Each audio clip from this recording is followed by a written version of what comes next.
Okay, so here we go with our first video on volumes. You're just going to give a pretty quick intro, motivating the formula for you, and just then after that we'll jump right into examples. I want to think about the curve y equals x squared, and think about what would happen to this curve if about the x-axis I rotated it, I spun it around, and traced out the 3D shape that it made. It's going to be the hardest part about this chapter is going to be the visualization. I want you to think about what that would look like. That would kind of be like a funnel shape. It would have the parabola, kind of go up like this. It's a 3D thing.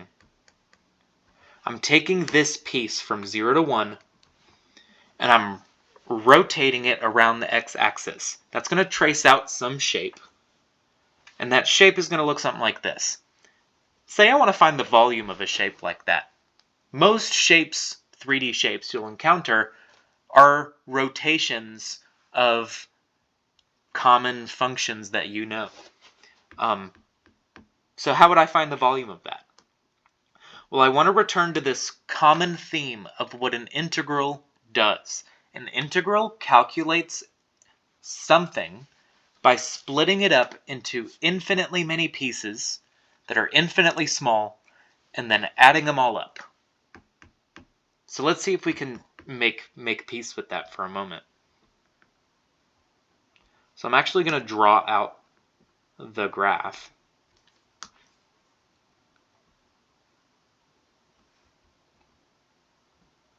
On the bottom, so I can sort of get the 3D shape on here. Now, the volume should be, if I take at every x value, I'm going to draw this in pink. If I take at every x value, I take a little slice out of it. I take a little cylinder.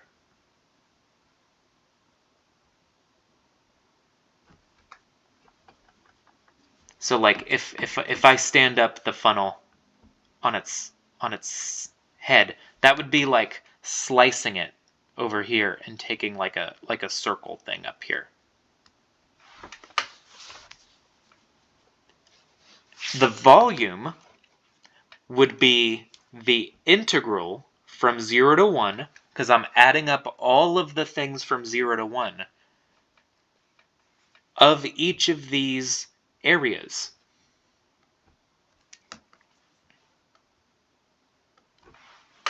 So I want to figure out what each of those areas is. Give me an x value, I'll tell you what the area is if I give you a circle. Draw up a circle and cross-section the funnel right there. Maybe I'm not explaining it super well, but I think it makes, I think I'm doing okay. So if I have this funnel, I'm going to redraw it.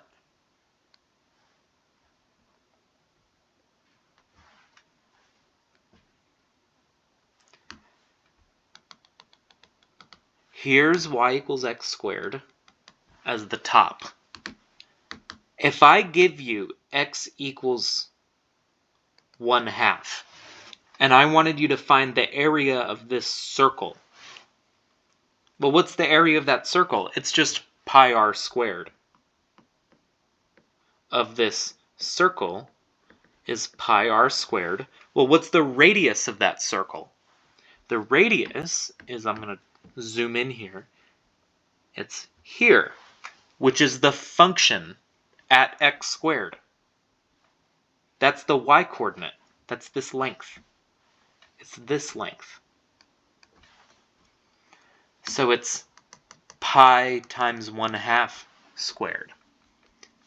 So if I want to find the volume of this entire shape, that should be the, let me do it in purple like I did before.